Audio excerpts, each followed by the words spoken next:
du Père et du Fils et du Saint-Esprit. Amen.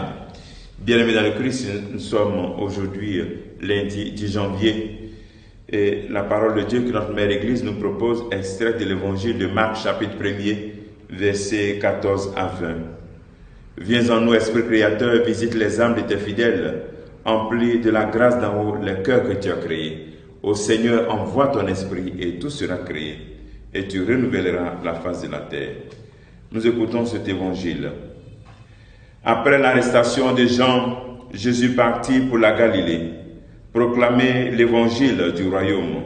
Il disait, les temps sont accomplis, le règne de Dieu est tout proche. Convertissez-vous et croyez en l'évangile.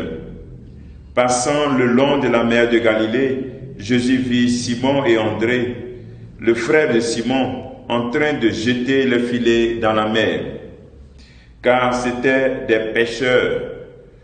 Il leur dit, venez à ma suite, je vous ferai pêcheurs d'hommes. Aussitôt, laissant leur filet, ils le suivirent.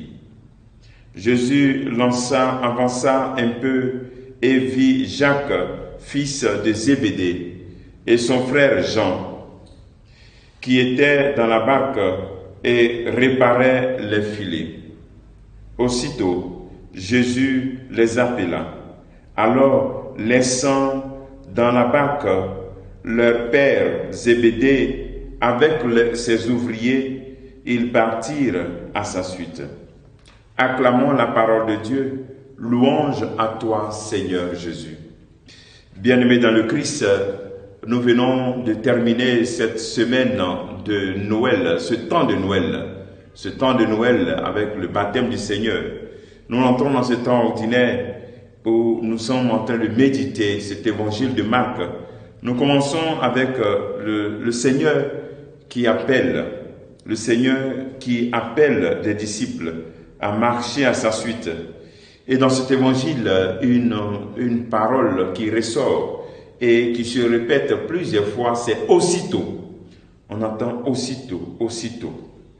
C'est-à-dire la question de répondre de manière immédiate à l'appel du Seigneur. Mais bien avant cela, il est bon de situer le contexte un peu de ces différents appels. On dit après l'arrestation de Jean, nous sommes dans un contexte de persécution. Et voici que le Christ ne désespère pas, il continue sa mission. Il dit les temps sont accomplis, le règne de Dieu est tout proche.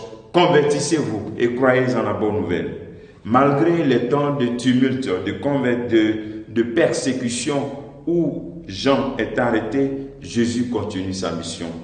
Il arrive souvent dans notre vie personnelle, dans notre vie familiale, dans la vie diocésaine, qu'il puisse y avoir des moments de crise, des moments difficiles.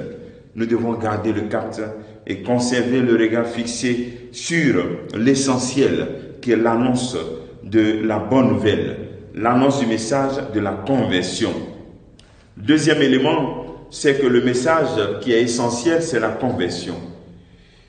Il est bon de se rappeler que les réalités difficiles ne sont pas des réalités essentielles. L'essentiel, c'est que nous puissions nous convertir. Convertissez-vous et croyez en la bonne nouvelle. Voici le deuxième message que nous pouvons retenir en ce jour. Est-ce qu'au milieu des tumultes de ta vie, au milieu des moments de deuil, au milieu des moments de crise, au milieu des situations difficiles, est-ce que tu maintiens ce message en puissance dans ta vie? Convertissez-vous et croyez en la bonne nouvelle. Est-ce que quelles que soient les persécutions, tu maintiens cet appel du Seigneur à te convertir et à croire en la bonne nouvelle? Troisième élément, le Seigneur qui appelle et qui appelle des frères, mais qui sont dans les activités ordinaires.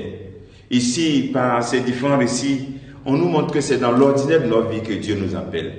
Souvent, nous pensons que Dieu va nous appeler à une mission de manière extraordinaire, apparaître avec les anges et les archanges. Non, dans l'ordinaire de ta vie, dans ton travail ordinaire, le Seigneur te parle. À travers cette parole que tu écoutes, et il te dit, suis-moi. Est-ce que tu vas répondre aussitôt, comme ses disciples? Est-ce que tu vas répondre en abandonnant ce que tu fais, en abandonnant tout ce qui n'est pas digne du Seigneur et le suivre? Aussitôt, c'est vraiment important dans la vie du chrétien. Être capable de répondre de manière automatique, sans faire de longues prévisions, décider et agir. Nous allons demander cette grâce au cours de cette journée, que nous soyons des chrétiens de l'aussitôt, les chrétiens qui réagissent rapidement lorsqu'il s'agit de la conversion, lorsqu'il s'agit de la repentance. Le travail que nous pouvons faire en ce jour, c'est de se poser cette question. Est-ce que quand j'écoute la parole de Dieu, est-ce que quand je sens que Dieu m'appelle, lorsque je reçois un conseil, est-ce que je réagis aussitôt?